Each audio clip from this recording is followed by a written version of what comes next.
Hey guys, I'm Heidi Prieb. Welcome back to my channel, or welcome if you're new here. This month on this channel, we're talking about heartbreak. And today, specifically, what I want to talk about is how to heal heartbreak more efficiently. And when I say heal it, this is a really important word to pay attention to because I think that a lot of us mix up the process of moving on from heartbreak with the process of healing it. So we kind of consider ourselves done with our heartbreak as soon as we no longer feel the pain of it.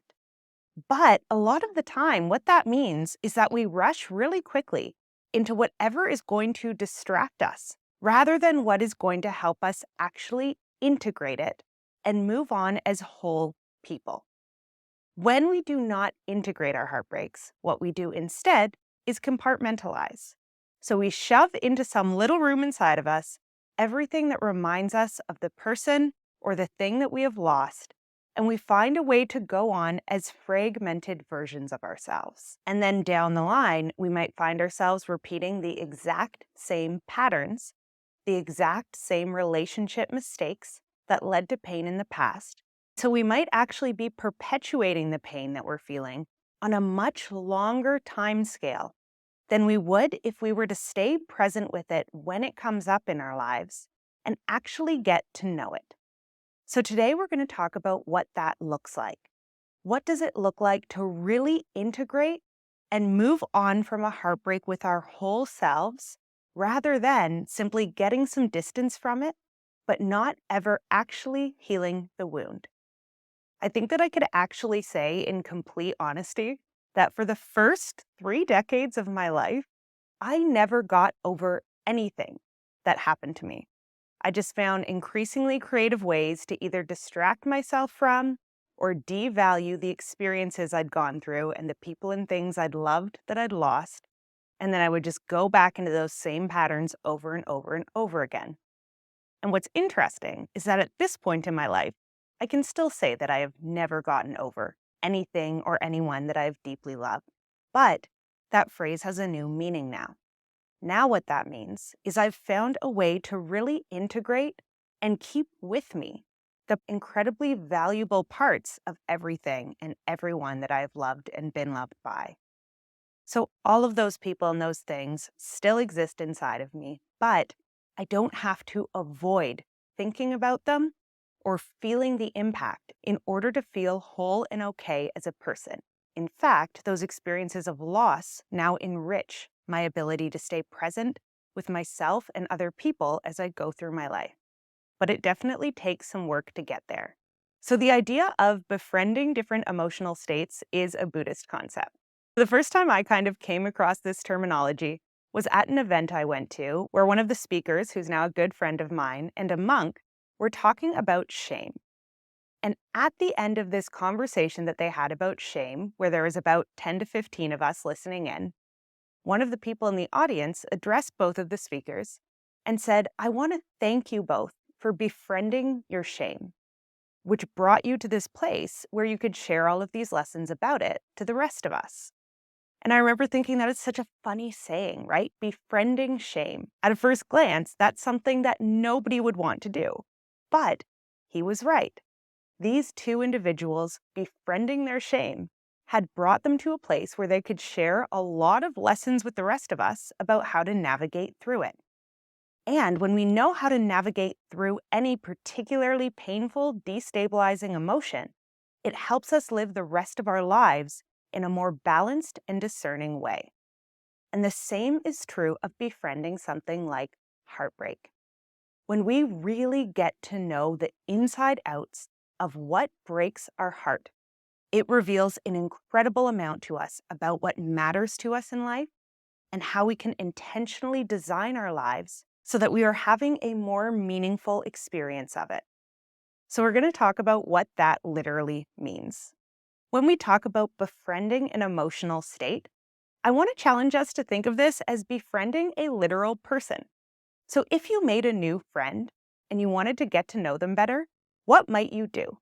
The first thing you would probably do is get curious about them and spend time getting to know them, observing their patterns, observing what it is that they like to pay attention to. And this is the exact same process that we can take with something like a heartbreak. We don't have to fix it right away. We don't have to run away from it. We can simply stay with it and start noticing its patterns. When is heartbreak most active? What does it want to draw our attention to? What are the little nuances of this emotional experience that we're going through? Can we be curious about it and get to know it as much as possible? Can we carve out time intentionally to be with it and to listen to what it is telling us?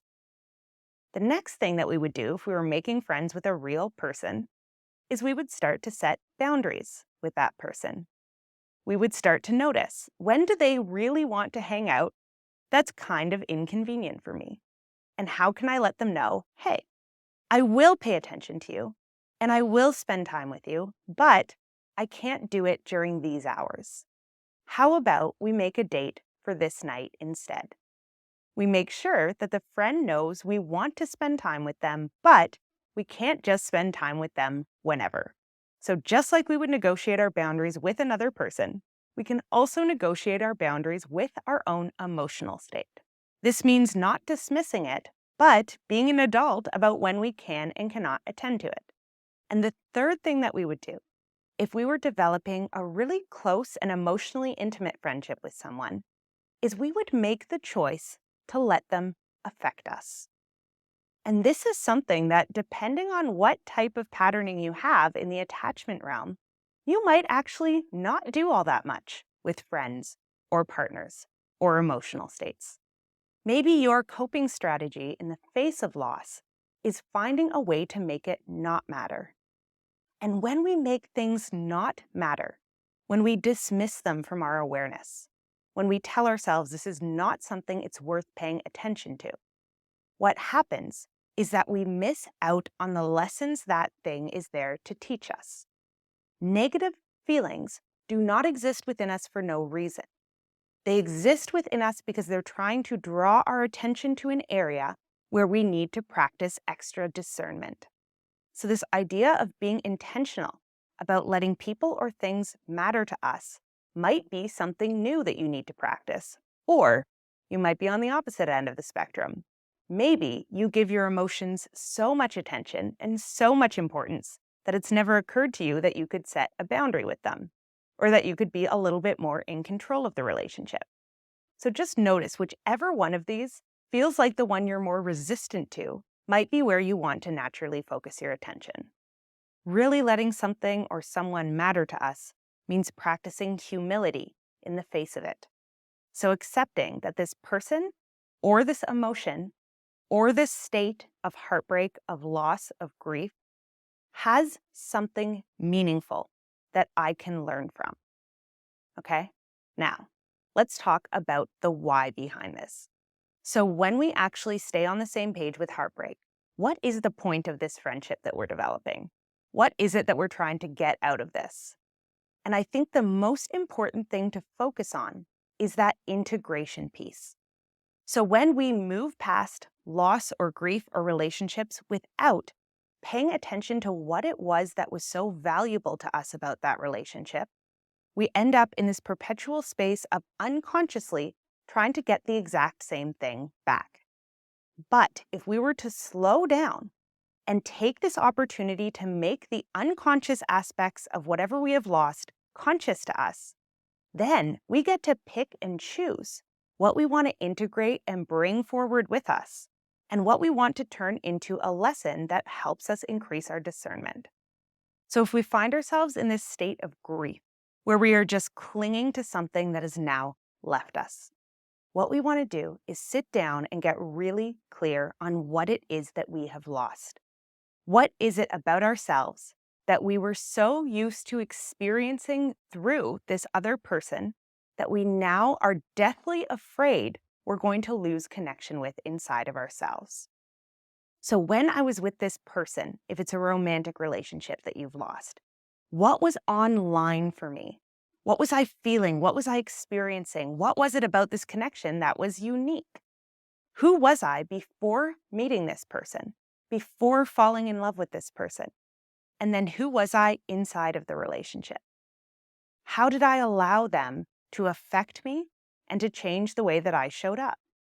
So, this is the practice of going directly towards the main pain points and figuring out this is the thing I'm going to miss the most because I feel like I can't access that thing without this person. And we're going to pick out as many of those things as we possibly can and just become incredibly aware of the value that that person or that experience brought to our lives. If we allow it to, this can teach us something very profound about what we are unconsciously valuing in life. Often the things that we consciously value in life, so I want this and I know that I want it, we just go out and try to get directly. The things that we unconsciously value in life are the things that we go out and get indirectly. So it's the type of people that we're drawn to over and over again, despite feeling like, something about this just isn't right for me, right? I keep dating people who are like this, or I keep ending up in dynamics that are like this. Very often, that's because we have unconscious values or unconscious parts of ourselves that want expression that we find unbearable to accept that we want and to go for directly. So instead, we find ourselves continuously in relationship with people who express those values enough for the both of us so that we do not have to bear having them made conscious in ourselves. And as Carl Jung says, until we make the unconscious conscious, it will direct our lives and we will call it fate. If we allow it to, heartbreak can be an incredible opportunity to make the unconscious conscious for ourselves. And in this way, the friendship that we make with heartbreak can be incredibly beneficial. But we have to be willing to look directly at, and in some cases, go out searching for the pain that heartbreak is bringing into our lives to understand what it is that we are missing so profoundly. So I remember one of the most challenging weeks of my life was the week that I finished my dissertation for my master's degree. Because a couple of months prior to that, a long-term romantic relationship that I'd been in had come to an end. And I remember just trying to put everything as out of my awareness as humanly possible in order to really focus on my work and get my degree finished. But in the last 7 days before I had to hand in my dissertation, I was just in this total crunch period. I was sleeping at weird times. I was eating Doritos for breakfast. Nothing about my life was regular or in any way regulating. So I was finding myself feeling quite overwhelmed emotionally. And one night, I fell asleep at my desk around 2 or 3 a.m., and I had this incredibly vivid dream that my ex-partner was sitting beside me, offering incredibly kind words of encouragement, letting me know that I would finish this, I would do a good job at it, and it was okay to give myself some patience and some softness in the process. And I remember waking up and feeling in my body state all of the warmth and all of the care and affection that I used to feel around that person. And I realized really viscerally how absent those feelings of warmth and support had been inside of me since I had been with that person. Because I had a story at that point that to do a good job at anything, you had to cut yourself off from any sort of feeling state, and you had to just go full speed ahead, ignore your emotions until it was done. And then once you had accomplished whatever it was that you were trying to get done, maybe you could reward yourself with a little bit of rest and relaxation. But I took that moment to really become aware of the fact that my unconscious mind needed that feeling of care and support so badly that it had pretty much hallucinated it. It was one of the most vivid dreams I'd ever had in my life. But I was so unable to give those feelings to myself that my brain had to conjure up an image of the last person who had consistently give it to me in order to give me that experience. And in that moment, I realized this is something I really need to start baking into my life. Giving myself this type of compassion and support, even when a goal needs to get accomplished or something really hard needs to get done, is actually pretty necessary. Because right now, I feel a lot more resourced than I did an hour ago because of this feeling that I've brought into my body. And if I can learn to integrate the love and the patience and the care that that person used to bring to my life and allow myself to be present with that energy in myself and not need the memory of them to access it, now I can go forward as a more whole version of myself. And in that way, I will forever be carrying forward the energy of the first person who I really allowed in with that energy, right? That partner will live on inside of me forever because this room inside of me that they unlocked, I didn't lock back up after they left. I kept it open and I allowed myself to keep going into it whenever I needed to. And now it's just a place where I'm able to meet other people as well. So maybe for you, you let yourself feel valued and cared for by a partner in a way that you struggle to value and care for yourself. Maybe you felt confident and adventurous with someone else in a way that you don't feel on your own. So what this is the process of taking all the things that we got from our relationships that were positive and growing and finding ways to keep that energy going without them. To internalize that this is a way we like to be in the world, but we were only allowing ourselves to be that way through permission from this other person. But we don't need that permission anymore. We can be intentional about keeping all of that alive and allowing ourselves to keep growing in the directions that we were growing with that person without needing them specifically in our lives to do it. So what we're doing here is refusing to pull that old dismissive line of this relationship didn't matter. Being loved by anyone for any period of time matters immensely if we are actually letting it in. It, by definition, is changing us and the way that we are showing up in the world. And even just acknowledging that it has changed us and there are ways in which we would like to stay changed, is a huge step towards that integration process that keeps us feeling whole. Now, the next thing we want to pay attention to is how the heartbreak itself is changing us. So just like there is an us before the relationship and an us during the relationship, and those two people were very different and showed up in very different ways, there's also going to be an us before the heartbreak and an us during the heartbreak. And this is an idea that came from a really wonderful book that I read on befriending heartbreak by a woman named Susan Piver. That book is called The Wisdom of a Broken Heart. I will link it in the description of this video. And in this book, she talks at length about the value of heartbreak itself and the idea that if we stay present with it and on the same page as it, the process of moving through grief and heartbreak is going to fundamentally change us. It might change what our values are. It might change the way we think of the world. It might change the way that we show up for ourselves and other people. So this idea that there is huge value not just in the relationship that we now need to internalize, but in the process of heartbreak itself is something that I find very interesting. It's also kind of the opposite of how heartbreak gets framed in the media, for example. So when we think of heartbreak, most of us think of this just terrible, wretched state that we need to find a way to get out of as quickly as possible.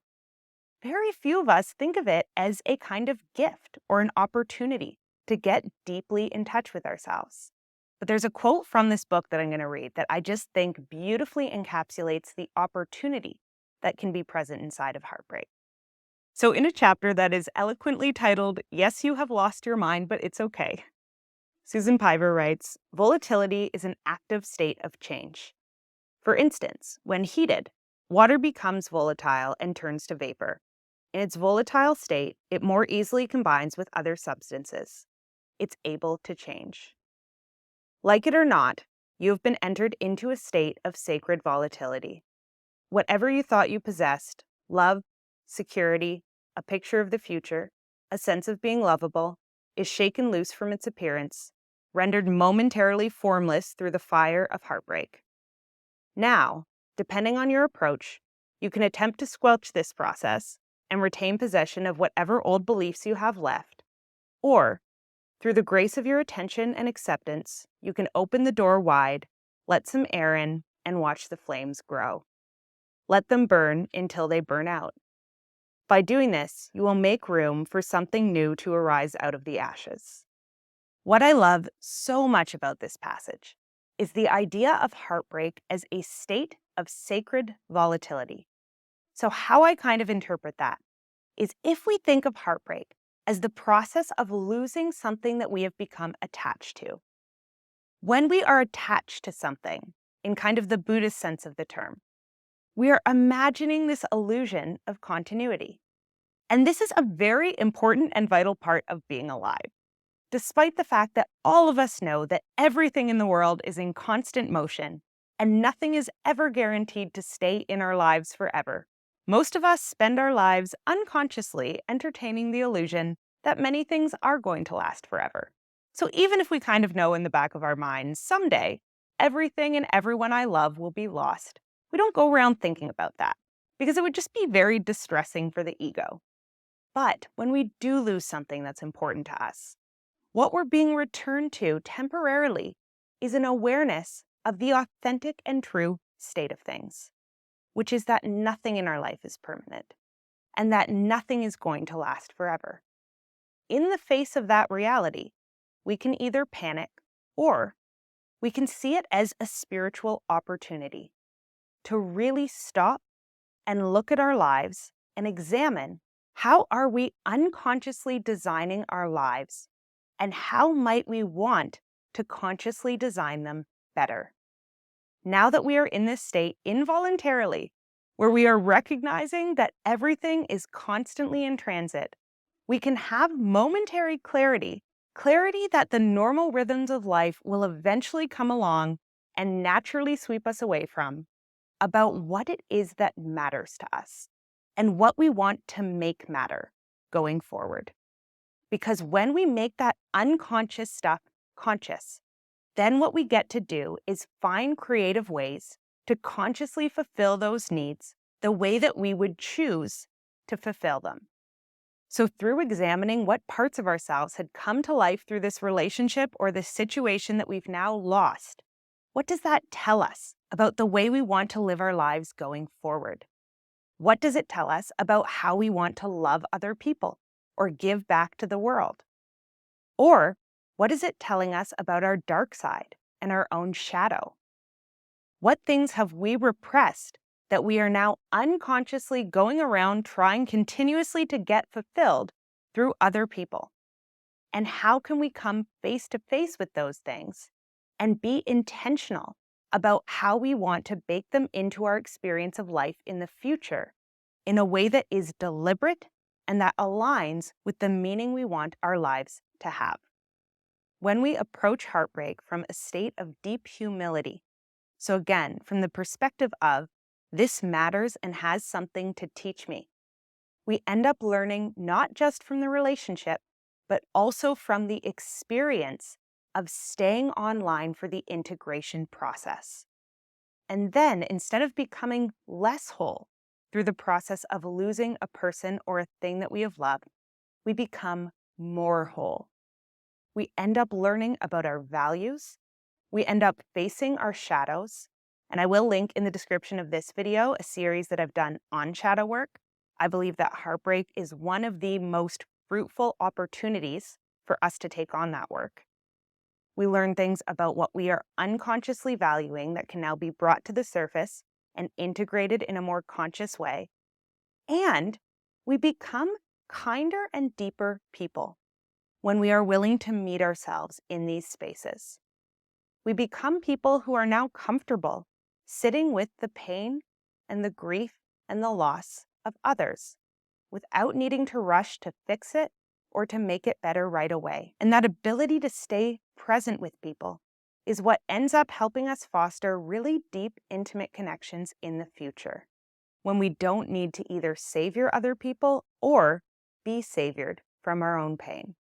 Heartbreak is kind of like the universe coming up to you and handing you a very heavy barbell and going, you can learn to spiritually lift this weight right now if you want to.